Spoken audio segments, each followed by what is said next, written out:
2024 के लोकसभा चुनाव के लिए माहौल बन चुका है। तमाम राजनीतिक दल जो हैं वो तैयारियों में जुट गए हैं। हमारे साथ समाजवादी पार्टी के सांसद डॉक्टर एस.टी. हसन साहब हैं, जिन्होंने वोटर लिस्टों में गड़बड़ी को लेकर के एक शिकायत की है जिलाधिकारी मुरादाबाद से।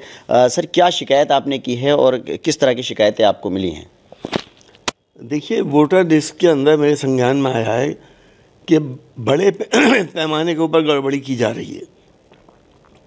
इलेक्शन कमीशन की वेबसाइट ERO को लॉगिन करके अगर देखा जाए तो वो वहाँ मौजूद है और हमेशा रहती है। वो उस पर जो माइनॉरिटीज़ के वोट हैं, अल्पसंख्यकों के वोट हैं, उनके जो फॉर्म 6 हैं उनको बैठ के रिजेक्ट किया गया तहसील स्तर से। कुछ लोगों ने करवाए हैं ज़बरदस्ती। यहाँ के अधिकारियों पे जो लोअर ग्रेड के अधिकारी हैं उनको अब अपना इम्प्रेशन में लेके उनसे ये काम कराए हैं, जिसके सबूत मेरे पास मौजूद हैं। मैंने DM साहब को भी दिए हैं। तो खास तौर से अल्पसंख्यकों के वोट जो है वो काटे जा रहे हैं। वो फॉर्म 6 जिन अल्पसंख्यकों ने भरे हैं, ज़्यादातर वो फॉर्म रिजेक्ट इसलिए किए गए कि वजह उसमें ये लिखी है कि इनके फ़ोटो सही नहीं है या फ़ोटो का अलाइनमेंट सही नहीं है। ऐसा होता नहीं है। इलेक्शन कमीशन चाहता है कि सबके वोट बने। ऐसा हो गया। दूसरा, जो फॉर्म 7 भरे गए हैं जो BLO ने भेजे हैं जी, तो मेजॉरिटी कम्युनिटी वाले को फॉर्म 7 को एक्सेप्ट नहीं किया। यानी कि वो फॉर्म 7 वो होता है जिसमें आदमी चला गया, ख़त्म हो गया, कहीं और है। तो मेजॉरिटी कम्युनिटी वालों के फॉर्म 7 को तो एक्सेप्ट नहीं किया। अच्छा। माइनॉरिटी वालों को सबको एक्सेप्ट कर लिया गया। अच्छा। एक शिकायत ये भी सामने आई, वो उसको भी मैंने कहा है। दूसरा, एक शिकायत ये आई कि नाम से है वो कि हमारे एक वार्ड के अंदर जी 70 लोगों के फॉर्म 7 किसी एक इंडिविजुअल ने भर के भेज दिए कि फॉर्म 7 का मतलब ये कि ये आदमी यहाँ पे रहते नहीं, ये ख़त्म हो गए। अच्छा। या इनकी शादी हो गई, ख़ास तौर से लड़कियों की। लेकिन वो 70 के 70 तकरीबन सभी मौजूद हैं, जैसा मुझे पता चला है। अच्छा। इसकी शिकायत भी मैंने करी है। DM साहब ने इस पे बहुत संज्ञान लेते हुए गंभीर इंक्वायरी कर रहे हैं और मुझे उम्मीद है अपने DM के स्तर से कि इनके खिलाफ सख्त से सख्त कार्रवाई होगी। गंभीर आरोप आपने लगाया। हम इससे आगे बढ़ते हैं कि जो इंडिया अलायंस है उसमें ना शामिल होने का बसपा की जो सुप्रीमो है मायावती, उन्होंने ऐलान कर दिया, कहा कि अकेले चुनाव लड़ेंगे।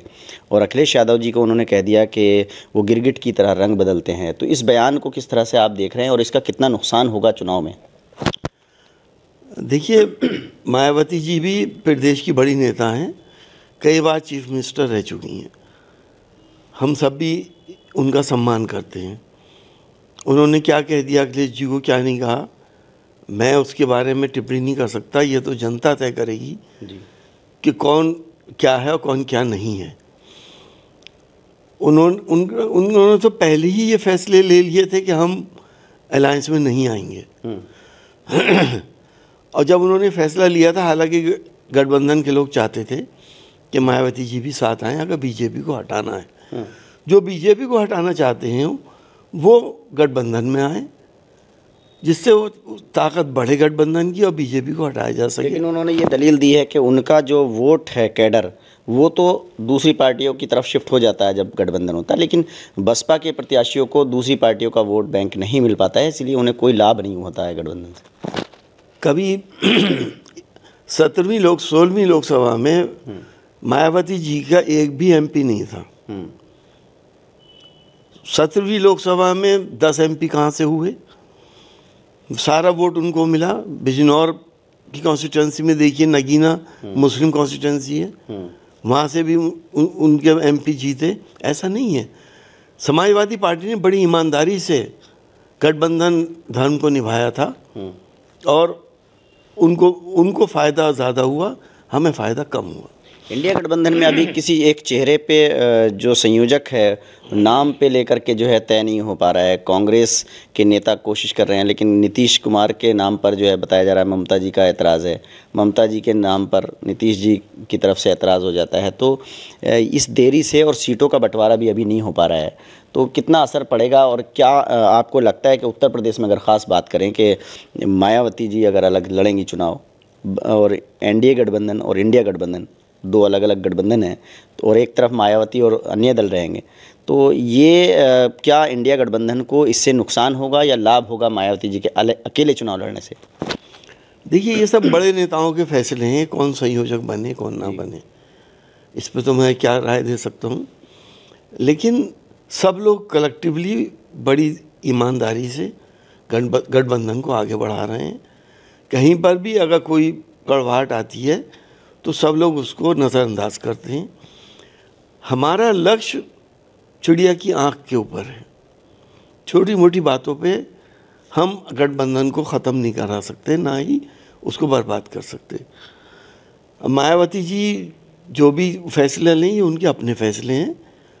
किसको फ़ायदा होगा किसको नुकसान होगा, ये तो इलेक्शन के बाद ही पता चलेगा कि ये बहन जी की सीटें कितनी आती हैं और बाकी और लोगों की कितनी आती हैं। समाजवादी पार्टी के नेता ने सबसे बड़ा जो गंभीर आरोप लगाया है वो मुरादाबाद में ये लगाया है कि अल्पसंख्यकों के वोट जो है वो काटे जा रहे हैं। साथ ही साथ उन्होंने कहा कि जो लक्ष्य है इंडिया गठबंधन का वो बड़ा है, इसलिए किसी और के साथ आने ना आने से ज़्यादा फ़र्क पड़ने वाला नहीं है और चुनाव के नतीजों के बाद पता चल जाएगा कि किसको कितनी सीट मिलती हैं। Ubaidur Rahman, ABP news network, Moradabad.